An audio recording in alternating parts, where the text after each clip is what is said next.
Hi, అందరికీ నమస్తే. ఒక మనిషి తన జీవితకాలంలో 125 సార్లు రక్తదానం చేయొచ్చా? ఒక సర్వసాధారణమైన మనిషి తన జీవితకాలంలో 18 నుంచి 60 సంవత్సరాల మధ్య కాలంలో ప్రతి 3 నెలలకి ఒకసారి, అంటే 90 రోజులకు ఒకసారి 125 సార్లు రక్తదానం చేయొచ్చు. అంటే సంవత్సరానికి 4 సార్లు చొప్పున రక్తదానం చేయొచ్చు. సో రక్తం ఎప్పుడూ అవసరం పడుతుంది అనే దానికి వచ్చేప్పుడు, ప్రమాదాలు జరిగినప్పుడు, కాలిన గాయాలు, ఆపరేషన్లు, శస్త్రచికిత్సల టైంలో, రక్తహీనత ఉన్నప్పుడు, తలసేమి రక్త కణాల్లో తేడా, పుట్టుకతో వచ్చే జబ్బు అలాంటి సమస్య ఉన్నప్పుడు, హిమోఫీలియా అలాంటిది అది కూడా పుట్టుకతో జబ్బు ఆ సమస్య ఉన్నప్పుడు, ప్రసవ సమయంలో రక్తస్రావం జరిగినప్పుడు రక్తం అవసరం పడుతుంది. క్యాన్సర్ రోగులకు కూడా రక్తం అవసరం పడుతుంది. అసలు రక్తదానానికి ఎవరు అర్హులు అంటే ఆరోగ్యంగా ఉన్న వ్యక్తులు రక్తదానం చేయొచ్చు. 18 నుంచి 60 సంవత్సరాల వయసు ఉన్న వాళ్ళు రక్తదానం చేయొచ్చు. అంటే 65 ఎగ్జంప్షన్ ఇచ్చినట్టు కనబడుతుంది. ఇంటర్నేషనల్ లా అయితే అదే ఉన్నది. WHO వాళ్ళ గైడ్లైన్స్ 45 కేజీలు మినిమం బరువు ఉండాలి, రక్తం 12.5 గ్రాములు మినిమం ఉండాలి, నాడి 60 నుంచి 100 సార్లు కొట్టుకోవాలి, ఉష్ణోగ్రత 37 డిగ్రీలు అంటే జ్వరం ఉండకూడదు. ఇది రక్తదానానికి ఏమైనా అర్హులు అంటే 18 సంవత్సరాల లోపు 60 సంవత్సరాలు పైబడిన వారు రక్తదానం చేయకూడదు. రక్తదానం చేసిన వారు మళ్ళీ 3 నెలల్లో 89 రోజులైనా చేయకూడదు. దాని తర్వాత HIV AIDS ఉన్నవాళ్ళు రక్తదానం చేయకూడదు. హెపటైటిస్ B, C కామెరలు ఉన్నవాళ్ళు, సిఫిలిస్ అనేటువంటి STD జబ్బు ఉన్నటువంటి వాళ్ళు, కామెరలు, క్యాన్సర్, ఫిట్స్, మూర్ఛ, టీబీ, ఇట్లా రక్తానికి సంబంధించినటువంటి షుగరు, టైఫాయిడ్, మలేరియా, IBP, మెన్సెన్స్ జరుగుతున్నప్పుడు అప్పుడు వాళ్ళు బ్లడ్ డొనేషన్ చేయకూడదు. అండ్ పెద్ద ఆపరేషన్స్ ఏం జరిగినా కూడా 6 నెలల పాటు రక్తదానం చేయకూడదు. రక్తదానం చేసిన తర్వాత తీసుకోవాల్సిన జాగ్రత్తలకు వచ్చినప్పుడు కొద్దిసేపు 10-15 నిమిషాలు రెస్ట్ తీసుకోవాలి, ద్రవ పదార్థాలు తీసుకోవాలి, మత్తు పదార్థాలకు సంబంధించి, పొగ తాగడానికి సంబంధించి దూరంగా ఉండాలి, గంట వరకు బరువు పనులు చేయకూడదు, గంట తర్వాత మీ పనులు మీరు చేసుకోవచ్చు. సో ఇది మందు తాగినటువంటి వాళ్ళు పూట బ్లడ్ ఇవ్వకుండా ఉంటే మంచిది. 6 గంటలు బ్లడ్ ఇవ్వకూడదు అనేది మెడికల్ సైన్స్ చెప్తా ఉంది. ఎందుకంటే బాడీలో ఆల్కహాల్ పర్సెంటేజ్ బాడీలోకి వెళ్తుంది కాబట్టి.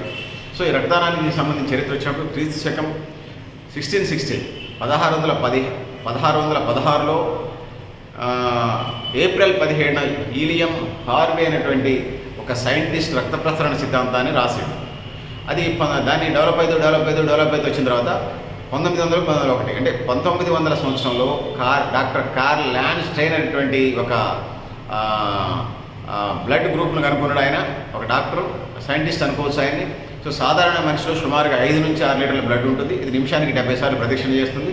బ్లడ్లో ప్లాస్మా అనేటువంటి లేత పసుపు రంగు ద్రవంలో ఉన్నటువంటి అసంఖ్యాక సూక్ష్మ కణాల సముదాయమే రక్తం. ఒక ప్యాకెట్ రక్తంలో అనేక రకాల సముదాయాలు ఉంటాయి. అందులో 250 మిలియన్లు ఎర్ర రక్త కణాలు, 4 లక్షల తెల్ల రక్త కణాలు, 15 మిలియన్ల ప్లేట్లెట్స్ అంటే 1 మిలియన్ అంటే 10 లక్షలు ఇవన్నీ ఉంటాయి. ఎర్ర రక్త కణాల జీవితకాలం 120 రోజులు. సో సేకరించిన బ్లడ్ తీసుకున్న తర్వాత దాన్ని 2 నుంచి 8 డిగ్రీలు అంటే మన ఇంట్లో పెట్టుకున్న ఫ్రిడ్జ్ 0- పోతే కానీ బ్లడ్ డొనేషన్ సంబంధించి బ్లడ్ స్టోరేజ్కి సంబంధించినటువంటి ఏదైతే ఉన్నాయో అవి ఖచ్చితంగా బ్లడ్ బ్యాంకులోనే పెట్టాలని తెలియజేస్తాం. దేశంలో బ్లడ్ డొనేషన్ చేస్తున్నటువంటి 29 రాష్ట్రాలు, 9 కేంద్రపాలిత ప్రాంతాలు ఉంటాయి. గుజరాత్, ఢిల్లీ, తమిళనాడు, బెంగాల్, పంజాబ్, హర్యానా, ఆంధ్రప్రదేశ్, తెలంగాణలో రక్తదానం పెద్ద ఉద్యమంలో కొనసాగుతుంది. ఈరోజే మీ జీవితకాలంలో ఒకసారి రక్తదానం చేయాలన్నటువంటి నిర్ణయం తీసుకోండి. ఈ విశ్వంలో అంటే ప్రపంచంలో ఎక్కడైనా రక్తం రంగు వేరిపోయి మీరు ఎక్కడైనా రక్తదానం చేయొచ్చు. సో బ్లడ్ గ్రూప్స్కి సంబంధించి చూసుకున్నప్పుడు బ్లడ్ గ్రూప్స్ 4 ఉంటాయి, మొత్తం కలిపి 8 ఉంటాయి. A group, B group, AB group, O group. ఇందులో ఏ పాజిటివ్ నెగిటివ్ గ్రూపు, అదేవిధంగా బి పాజిటివ్ నెగిటివ్ గ్రూపు, అదేవిధంగా O positive negative, AB positive negative అంటే మొత్తం 8 రకాల బ్లడ్ గ్రూప్స్ ఉంటాయి ప్రపంచవ్యాప్తంగా. ఈ 8 బ్లడ్ గ్రూపులు ఉంటాయి. ముంబైలో కనుక్కుంటే ముంబై బ్లడ్ గ్రూపు, లాంగ్షైర్లో కనుక్కుంటే లాంగ్షైర్ బ్లడ్ గ్రూపు, పంజాబ్లో కనుక్కుంటే పంజాబ్ బ్లడ్ గ్రూపు, హైదరాబాద్లో కనుక్కుంటే హైదరాబాద్ బ్లడ్ గ్రూపులు 90 రకాలు ఉండొచ్చు. మెడికల్ సైన్స్ అందులో చదివేటువంటి first year, second year, MBBS చదివే పిల్లలకు సంబంధించి అవన్నీ ఉంటాయి. MBBS మెడికల్ కోర్సు చదివాడు. సో ఓవరాల్గా అయితే ఈ 8 వాటితోనే మెర్చి అవుతుంది. మనిషి ఒకరిని కోస్తే నీళ్ళు వస్తే, ఒకరిని కోస్తే రక్తం వస్తుంది అనేది ఇందుకోసమే. సో ప్రపంచవ్యాప్తంగా బ్లడ్ ఉంది. బ్లడ్లో 8 విభాగాలు ఉన్నాయి. సో అందుకోసమే ఈ సెల్స్ కలిసినప్పుడు మాత్రమే బ్లడ్ ఇవ్వడానికి ఆస్కారం ఉంటుందని తెలియజేస్తూ, పెద్దలారా, మిత్రులారా, మీరు కూడా మేము ఏ ప్రాంతం తెలియజేయండి అని కోరుకుంటున్నాను. బ్లడ్ డొనేషన్ చేయడం వల్ల ఉపయోగాలు ఏంటంటే హార్ట్ అటాక్స్ రావు, క్యాన్సర్ వచ్చే అవకాశం లేదు, స్థూలకాయం అంటే హెవీ బాడీ ఉండదు, అదేవిధంగా ఆరోగ్యంగా ఉండడానికి ఆస్కారం ఉంటుంది, రోగాల బారిన పడకుండా ఉండే అవకాశం ఉంటుంది, అదేవిధంగా పర్సనల్గా మానసిక శారీరక ఆరోగ్యం దృఢంగా ఉంటుంది. అతను బ్లడ్ డొనేట్ చేసేటువంటి వ్యక్తి ఎవరైతే ఉన్నారో అతను అనేక రకాల జాగ్రత్తలు పాటిస్తూ ఉంటాడు. సో కెరీర్ పట్ల బాధ్యతగా ఉంటుంది, సో ఆరోగ్యం పట్ల బాధ్యతగా ఉంటాడు, సమాజం పట్ల బాధ్యతగా ఉంటారు. ఆ విధంగా ముందుకు పోయే అవకాశం ఉంది అనేది తెలియజేసుకుంటా ఉన్నాను. ఇక మహిళలకు సంబంధించి 25 రోజులకు ఒకసారి, నెలకు ఒకసారి మెన్సెన్స్ బహిష్టం లేకపోతే బ్లీడింగ్ అవుతుంటుంది. అది ప్రకృతి సిద్ధంగా మహిళలకు ఉన్నటువంటి ఇది. అది శాపం అనండి, లేకపోతే ప్రకృతి ధర్మం అనండి, అది జరుగుతూ ఉంటుంది. సో ఇవన్నీ ఉన్నాయి. సో అయితే బ్లడ్ పెరగడానికి సంబంధించి వచ్చినప్పుడు బెల్లం, ఖర్జూర, ఇంకా పోలిక్ యాసిడ్ మాత్రలు, బాగా తీవ్రంగా ఉన్న పోలిక్ యాసిడ్ మాత్రలు పెడతారు, ఐరన్ మాత్రలు. సో అక్కడ దాకా వెళ్లకుండా మంచి పౌష్టికాహారం తీసుకోవడం వల్ల న్యాచురల్గా మనం తినేటువంటి ఆహార పదార్థాల్లోనే ఉంటుంది. పండ్లు ఫలాలు, మంచి పౌష్టికాహారం, నాన్ వెజ్ తినే నాన్ వెజ్, వెజిటేరియన్లో కూడా కూరగాయలు రెగ్యులర్గా బాగా తినగలిగితే సో ఆ విధంగా బ్లడ్కి సంబంధించి పెరగడానికి ఆస్కారం ఉంటుంది. సో బ్లడ్ డొనేషన్కి ఇవ్వడానికి భాగంగానే బ్లడ్ రక్తహీనతలో పోకుండా, కొట్టుకుపోకుండా ఉండే అవకాశం అయితే ఉంటుందో ఆ విధంగా ముందుకు పోవాల్సిన అవసరం అయితే ఉంటుందని తెలియజేస్తా ఉన్నాను మిత్రులారా. సో ఆరోగ్యం బాగుంటుంది బ్లడ్ డొనేషన్ చేయడం వల్ల. ప్లస్ సమాజం పట్ల కూడా బాధ్యత కలిగినటువంటి, అంటే బ్లడ్ డొనర్స్కి చేతులు జోడించి దండం పెట్టవచ్చు, ఎందుకంటే వాళ్ళు చాలా బాధ్యత కలిగినటువంటి పౌరులుగా మనం చెప్పుకోవచ్చు. సో ఆ విధంగా సమాజ నిర్మాణంలో వాళ్ళు భాగస్వాములు ఉన్నారు.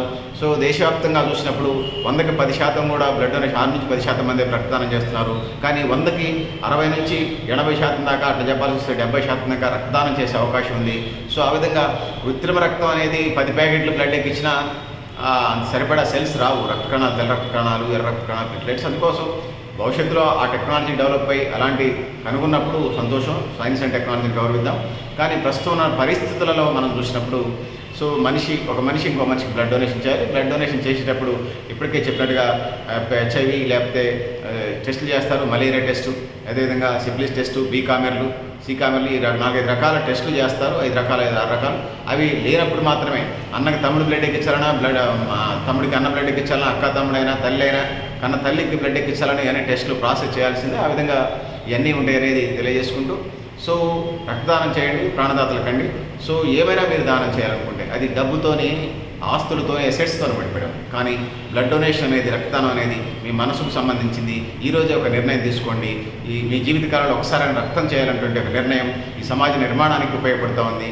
ఇప్పుడు రక్తదానం అనేది డైరెక్ట్ బ్లడ్ ఎక్కించడమే కాకుండా ప్లేట్లెట్స్ కూడా ఎక్కించడం అనేది డెంగ్యూ అదేగా వచ్చినప్పుడు అలాంటి పరిస్థితులు ఉన్నాయి కాబట్టి రక్తదానం వైపు అడుగులు వేయాలని తెలియజేస్తూ, సో పెద్దలారా మిత్రులారా, మీరు కూడా మీ అభిప్రాయాన్ని కామెంట్ బాక్స్ రాయండి. చాలా ఇంప్రమేటివ్గానే చెప్పారని ప్రయత్నం చేస్తున్నాను. మన వీడియోస్లో మన వెబ్ పేజెస్కి సంబంధించి వచ్చినప్పుడు ఇన్ఫర్మేషన్ పాస్ ఆన్ చేస్తూనే ఉన్నాం. సో అవగాహన పెరగడం వల్ల చైతన్యం పెరుగుతుంది. ఒక మనిషి ఒకసారి బ్లడ్ ఇస్తే తినాలండి, మనం తినకపోయినా, మనం బ్లడ్ ఇచ్చినా అయిపోయినా 2 రోజుల తర్వాత రక్తనాళాలు సరిపోతాయి, న్యాచురల్ కదా అది. సో ఇస్తే ఇంకొకటి ఉపయోగం దొరుకుతుంది కదా. సో ఆ విధంగా చేయాలని తెలియజేస్తున్నాం. ఇందులో మెడికల్ సైన్స్ చదివినటువంటి డాక్టర్ లాగానే చాలా ఇన్ఫర్మేషన్ తీసుకొని మీ దృష్టికి తీసుకొచ్చే ప్రయత్నం చేశాను. సో ఆ విధంగా రక్తదానం చేసి ప్రాణదాతలు కావాలని తెలియదు, save blood, donate blood, save life అనే నినాదంతో ఆ విధంగా ముందుకు పోవాలని తెలియజేస్తూ, పెద్దలారా మిత్రులారా, మీరు కూడా మీ అభిప్రాయాన్ని కామెంట్ బాక్స్లో రాయని తెలియజేస్తూ, నేను గరిడేపల్లి సత్యనారాయణ, న్యూ లక్ష్య ఆర్గనైజేషన్.